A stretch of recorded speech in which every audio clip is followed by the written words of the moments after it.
बिस्मिल्लाहिर्रहमानिर्रहीम। अस्सलामुअलैकुम नाज़रीन कराम, नई वीडियो में आपको खुश आमदीद कहते हैं।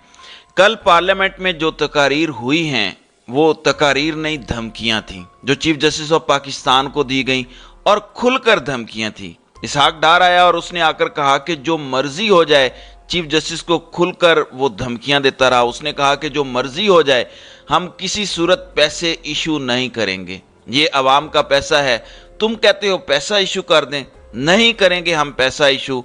इसहाक डार ने तो क्लियरली कहा है कि ये नहीं हो सकता कि अदालत हुक्म दे और हम पैसे जारी कर दें। इन्होंने कहा कि आपके फैसले को हम मानते ही नहीं हैं।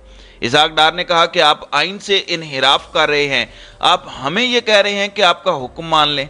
फिर बिलावल भुट्टो आया, आप अंदाज़ा कीजिए, उसने भी आकर धमकियां दी हैं और उसका पैटर्न आप समझते जाइएगा। ये बड़ा ख़तरनाक खेल खेलने जा रहे हैं। और धमकियां क्या हैं? वो धमकियां उसने दी हैं, बिलावल भुट्टो साहब ने आकर कहते हैं कि जी तौहीन पार्लियामेंट हो गई है। ये पाकिस्तान की तारीख में पहला वर्ड मैंने सुना है। ये कहता है कि जी तौहीन पार्लियामेंट हुई है और इस तौहीन पार्लियामेंट पर हम इन 3 जजेस को सजा देंगे। यानी सुप्रीम कोर्ट ने एक फैसला दिया और पार्लियामेंट ने उसको रिजेक्ट कर दिया। अब दोबारा सुप्रीम कोर्ट ने फैसला दिया तो सुप्रीम कोर्ट तौहीन पार्लियामेंट कर रही है, लिहाजा उसको सजा मिलेगी। और वो धमकियां दे रहा है कि हम अवाम का पैसा क्यों दें। नाज़रीन इकराम, ये वो शख्स है जिसका बाप और इसकी अपनी रग रग में करप्शन का और हराम का पैसा जो है वो दौड़ रहा है। ये अवाम का पैसा नहीं है। तकलीफ ये है कि कोई और इनको चाबी दे रहा है पीछे से और ये काम कर रहे हैं। आप अंदाज़ा कीजिए, ये तकारीर नहीं, ये लड़ाई करने जा रहे हैं, खून खराबा खाना जंगी की तरफ ये मुल्क को धकेलने जा रहे हैं। ये कहते हैं पार्लियामेंट, वो पार्लियामेंट जहां पर तहरीक इंसाफ की मेजॉरिटी है, वहां पर अगर अक्सरियत मेंबरशिप वाली जमात ही नहीं है तो इस पार्लियामेंट की औकात क्या है, इसकी कोई वक़्त है? आपके साथ ही साथ आप देखें, इसके साथ ही साथ आप देखें कि तहरीक लब्बैक और चाबी वाला खिलौना जो साद रिजवी है, उसने ऐलान किया है कि 11 मई को हम निकलेंगे लॉन्ग मार्च के लिए और उसके बाद एहतजाज और फलां फलां करेंगे। आप एक बात बताएं, ईद खत्म हो गई है, आप आज मार्च क्यों नहीं करते? आज आप मार्च करें, महंगाई के खिलाफ 3-4 दिन मार्च करें। इलेक्शन से 2 दिन पहले आपको कौन लॉन्च कर रहा है?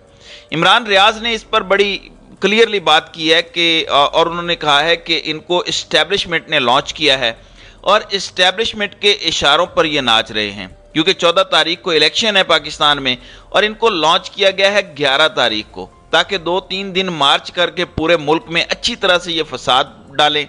तहरीक लब्बैक को अपने ऊपर से ये दाग धोना पड़ेगा और ये दाग कभी धो नहीं पाए। इनके बारे में सब जानते हैं कि जब इनको ऊपर से ऑर्डर्स आते हैं तो ये बाहर निकल आते हैं और मजहब कार्ड इस्तेमाल करते हैं। और यह मकबूल जान ने इनके बारे में कहा था कि पूछें इनसे कि कौन से नामालूम लोगों की इनको कॉल्स आई थी कि दाता दरबार में आप लोगों ने निकलना है, और बाद में उस शख्स ने फ़ोन बंद कर दिया था और उसके बाद वो फसाद हुआ, लड़ाई हुई।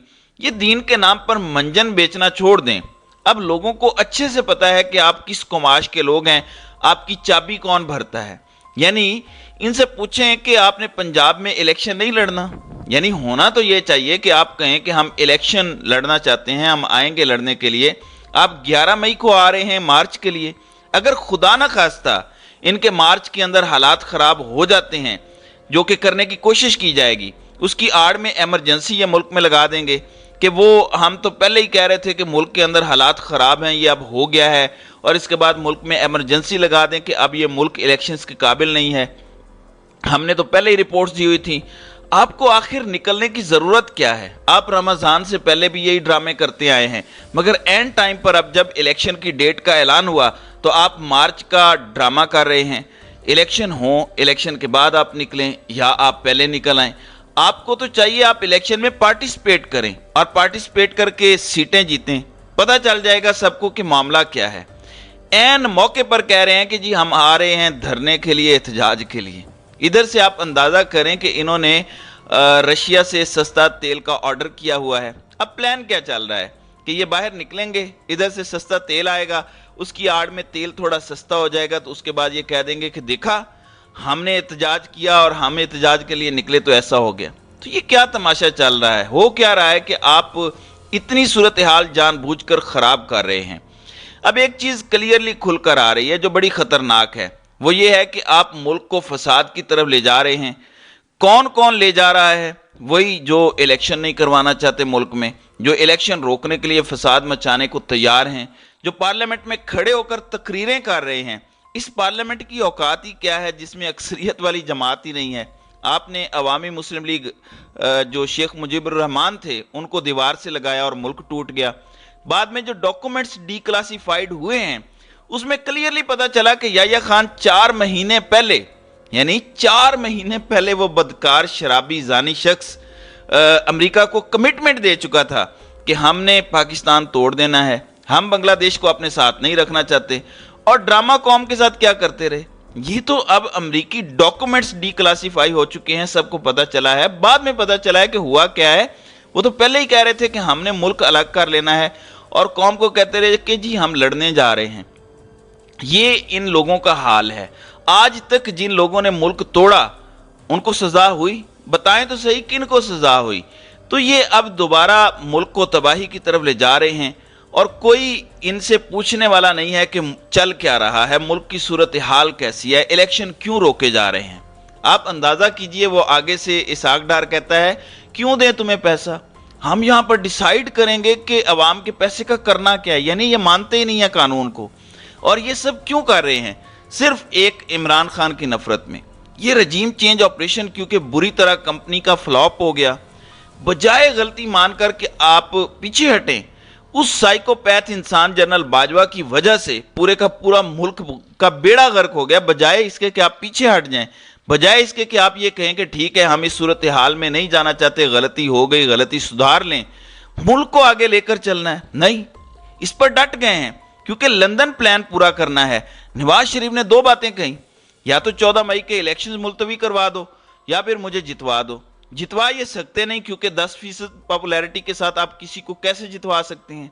اب دوسرے حل پر عمل کیا جا رہا ہے کہ الیکشن ہونے ہی نہیں دینے۔ آپ دیکھیں چیف جسٹس امرتا بندیال کو اب آج یہ لے کر آ رہے ہیں، وہ بیچارے تکلیف کے اندر آج سپریم کورٹ میں سماعت کے لیے پہنچے ہیں، اور یہ کہہ رہے ہیں کہ ہم ان کا فیصلہ نہیں مانیں گے، وہ اگر پارلیمنٹ کے خلاف جائیں گے تو ہم توہین پارلیمنٹ کا مقدمہ چلائیں گے، اور ہم ان کو سزا اور ہم ان کو چھوڑیں گے نہیں، یہ کر دیں گے وہ کر دیں گے۔ یعنی آپ پوری طرح لڑائی کی طرف ملک کو دھکیل رہے ہیں۔ اب آپ سوچیں کہ اگر وہ آرٹیکل 190 کے تحت فوج اور باقیوں کو حکم دیتے ہیں کہ آپ نے عمل کرانا ہے تو باقی کیا رہ جائے گا؟ آپ دیکھیں کہ معاملہ یہ ہے کہ آئین کے تحت یہ ملک چلانے کو تیار نہیں ہے۔ آئین میں تو کلیئرلی لکھا ہے کہ 90 روز میں الیکشنز کرواؤ۔ انہوں نے عمر عطا بندیال کو نکال کر کیا قاضی فائز عیسیٰ کو لے کر آنا ہے؟ آپ کس تیزی سے ملک کو بحران کی طرف لے جا رہے ہیں، آپ کا ملک ڈیفالٹ کر جائے گا، آپ کو پتہ ہی نہیں ہے کہ آپ کے ملک کے ساتھ کیا ہوگا۔ خدا کا واسطہ ہے رحم کریں اس ملک پر، اتنا بیڑا غرق کر دیا ہے آپ نے پچھلے 75 سالوں میں ملک کا، آدھا ملک توڑ دیا آپ نے۔ انڈیا کو دیکھیں، انہوں نے انڈیا کو دھمکیاں دی، انڈیا آگے سے کیا کر رہا ہے، وہ ایپل سٹور کھول رہا ہے، مودی آگے سے کہہ رہا ہے کہ ہم آئی ٹی ڈپارٹمنٹ میں مزید آگے جائیں گے، ہم بڑی بڑی کمپنیاں کھولیں گے، اور ہم کہہ رہے ہیں ہم انڈیا کا یہ کر دیں گے وہ کر دیں گے۔ حالت یہ ہے کہ آپ پچھلے 75 سالوں میں ان کی 1 انچ زمین نہیں لے سکے، کشمیر آپ آزاد نہیں کروا سکے، الٹا آدھا ملک توڑوا دیا آپ نے، اور ملک توڑوانے کے بعد بھی ڈھٹائی کے ساتھ کہہ رہے ہیں کہ ہم یہ کر دیں گے وہ کر دیں گے۔ او بھائی، مقابلہ کرنا ہے تو ان کا معیشت کے میدان میں مقابلہ کرو، اس میں ان کو ہرانے کی کوشش کرو، جابز کریٹ کرو، بتاؤ ان کو کہ ہمارا ملک کتنا خوشحال ہے۔ ہماری حالت یہ ہے کہ پچھلا گوا دیا اور اگلا ہم سے سنبھل نہیں رہا، اور باتیں دیکھ لیں کہ ہم نے آسمان سے تارے گویا توڑ کے لانے ہیں، اور اوقات یہ ہے کہ آپ کو کوئی منہ تک لگانے کو تیار نہیں ہے۔ تو ناظرین اکرام، آپ کی اس ویڈیو کے حوالے سے کیا رائے ہے؟ آپ اپنی رائے کا اظہار کامنٹ سیکشن میں ضرور کیجیے گا۔